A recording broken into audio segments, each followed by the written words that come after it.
Johnny Carson welcomed more than 25,000 guests during his run. Most episodes were smooth and well-managed. But then came those times when things spiraled out of control. Animals breaking free and peeing on him, celebrities pushing boundaries that were off-limits, and Johnny losing his grip right on air.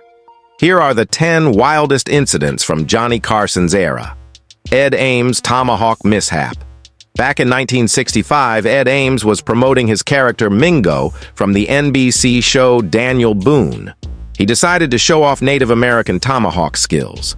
They set up a full-sized wooden cowboy outline as the mark.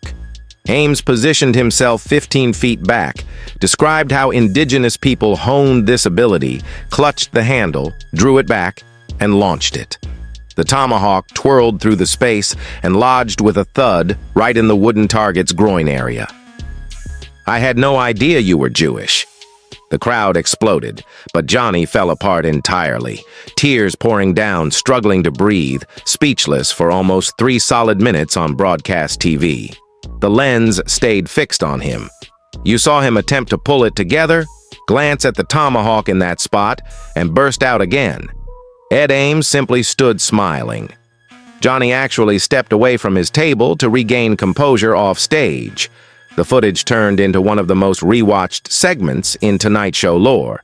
They replayed it in Carson's last hosting week in May 1992, 27 years on, and it still slayed. Don Rickles, cigarette box surprise attack in 1973. Don Rickles filled in as host while Carson was away.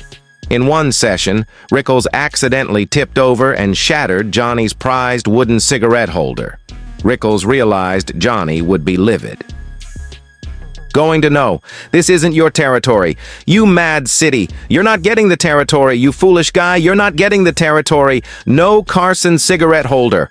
Oh, I smashed his holder. I smashed Carson's cigarette holder." The following evening, Carson displayed the broken holder on camera, lifting it for the viewers, then stared straight into the camera and vowed payback on Rickles. The crowd chuckled, but Johnny was serious. Then he bided his time. Weeks went by, months. Rickles likely figured Johnny had let it go, but he hadn't. What in the world happened to this? You know how long this cigarette holder has been on his table? You carried that from New York City. I carried this from New York. What on earth? It occurred last night. Who? Don Rickles. I missed the program. Don did it last night. He's recording across the way. Someone shattered my cigarette holder. Come over.